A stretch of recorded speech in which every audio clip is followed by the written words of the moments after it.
आणि सांगितलंय की दही म्हणतोनिया घ्यावे ते होलोनी तेही सुळ पाणी देही दिसे. अगदी भगवंताचं नाम प्रेमाने अंतःकरणातनं जर आम्ही घेतलं तर आम्हाला भगवंताची प्राप्ती होते. आणि म्हणून भक्तीमध्ये तल्लीन होऊन एकरूप होऊन आम्ही ती भगवंताची प्राप्ती केली गेली पाहिजे. बघा आपण मत भाग्यवान आहोत ज्या पुण्यभूमीमध्ये आमचा जन्म झालाय, ज्या भूमीला अगदी ज्या मातेच्या नावानं ओळखलं जातं असे जनाबाई इतकी भक्तिवान होते. अगदी जन्म झाल्याच्या नंतर जेव्हा पंढरपूरला तिला द्यायचं ठरलं होतं त्यावेळेस तिला पंढरपूरला नेलं गेलं. बघा कोणत्याच मातेला आणि पित्याला वाटत नाही की आपलं लेकरू कोणाला द्यावं. वाटतंय कोणाला?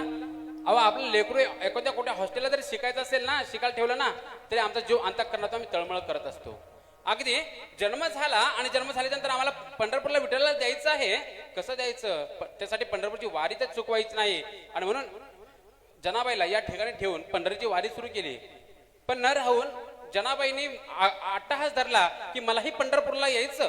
पंढरपूरला गेल्याच्या नंतर नामदेव पायरीवर नामदेवराच्या आई वडिलांच्या हवाले जनाबाईला गेलं. दर्शनासाठी आई वडील गेले. दर्शन झालं, सगळं झालं. जनाबाई तल्लीन झाले. बाहेरून पाहिलं तर जनाबाईच्या मुखातून विठ्ठलाचं नाम चाललं होतं. विठ्ठल विठ्ठल विठ्ठल विठ्ठल विठ्ठल विठ्ठल विठ्ठल विठ्ठल. एक रूप झाली, भक्तीमध्ये तल्लीन झाली. आणि तल्लीन झाल्याच्या नंतर ती विठ्ठल रूप होऊन गेली. स्वतः विठ्ठल आहे विठ्ठल आहे विठ्ठल आहे म्हणू लागली. इतकी भक्तीमध्ये तल्लीन झाली. एक दिवस जनाबाई आपलं काम करत असताना अगदी त्या ठिकाणी गवऱ्या थापत बसली. अगदी गवऱ्या थापल्या होत्या, गवऱ्या वाळू घातल्या होत्या, गवऱ्या वाळल्या. आणि वाळल्यानंतर गवऱ्या जमा करण्यासाठी गेली तर दुसरी त्याच गावातली एक बाई आणि जनाबाईला येऊन भांडायला लागली.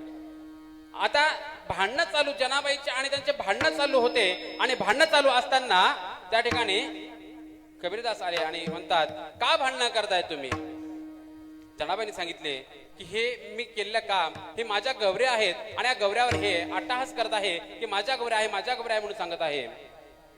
आता जनाबाईंनी केलेल्या गवऱ्या आणि त्याच्यामध्ये काय फरक आहे? जनाबाईंनी सांगितलं की मी भक्तीच्या माध्यमातून ह्या गवऱ्या थापलेल्या आहेत. अगदी विठ्ठलाचं नाम घेत घेत त्या गवऱ्या थापलेल्या आहेत. आणि माझ्या प्रत्येक जर मी भक्तीपूर्वक ही जर गौरी केली असेल त्या प्रत्येक गौरीमध्ये विठ्ठलाचं नाम येणार आहे. आणि म्हणून त्या ठिकाणी कबीरदास गेले, एक एक गौरी पाहिली, कानापाशी लावली. आणि कानापाशी लावल्याच्या नंतर त्या गौरीमधून एक एक